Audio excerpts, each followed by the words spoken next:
Iran के supreme leader Ali Khamenei गंभीर तौर से बीमार हैं। उनके खराब स्वास्थ्य के कारण उनके उत्तराधिकारी को लेकर सवाल उठ रहे हैं। खामेनेई की उम्र 85 साल है। न्यूयॉर्क टाइम्स में छपी एक रिपोर्ट में ये खुलासा किया गया है। रिपोर्ट के मुताबिक उनके दूसरे नंबर के बेटे मोज्तबा खामेनेई उनके उत्तराधिकारी बन सकते हैं। इस्लामिक रिवॉल्यूशनरी गार्ड्स कॉर्प्स यानी कि IRGC इस प्रक्रिया में भूमिका निभा सकता है। रिपोर्ट में कहा गया कि खामेनेई की गंभीर बीमारी की स्थिति ने उनके उत्तराधिकारी को लेकर एक शांत लड़ाई शुरू कर दी है। मई में एक हेलीकॉप्टर हादसे में पूर्व ईरानी राष्ट्रपति इब्राहिम रईसी की मौत के बाद खामेनेई के उत्तराधिकारी को लेकर चिंता बढ़ चुकी है। खामेनेई 1989 से ईरान के सुप्रीम लीडर हैं।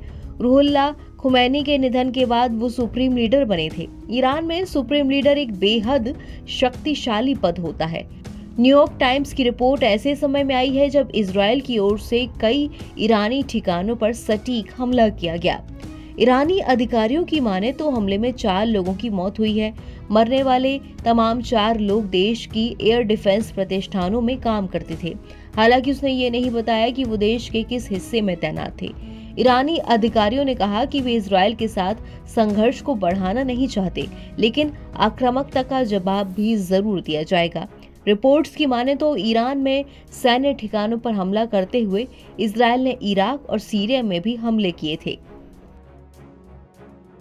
अब खराब स्वास्थ्य से जुड़ी तमाम खबरों के बावजूद सुप्रीम लीडर का एक्स पर एक हिब्रू भाषा में अकाउंट बनाया गया है।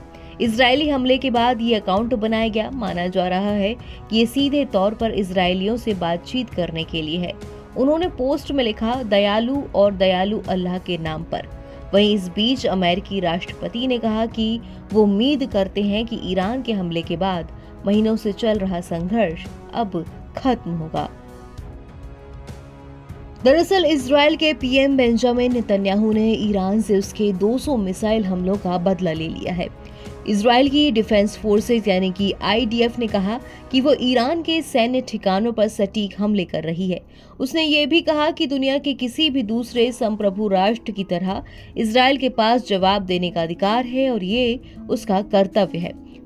वहीं ईरान के सरकारी मीडिया ने बताया कि राजधानी तेहरान में कई धमाकों की आवाजें सुनी गई। IDF के प्रवक्ता डेनियल हगारी का कहना है कि 7 अक्टूबर 2023 के बाद ईरान में मौजूद शासन और क्षेत्र में मौजूद उसके साथियों ने इजराइल पर लगातार हमले किए हैं। माना जा रहा है कि इन हमलों के पीछे हमीस 900 हत्यारे ड्रोन का भी हाथ हो सकता है। खुद ईरान की सेना ने कहा कि इजराइल ने ज्यादातर हमले ड्रोन से किए हैं। NBT ऑनलाइन की रिपोर्ट।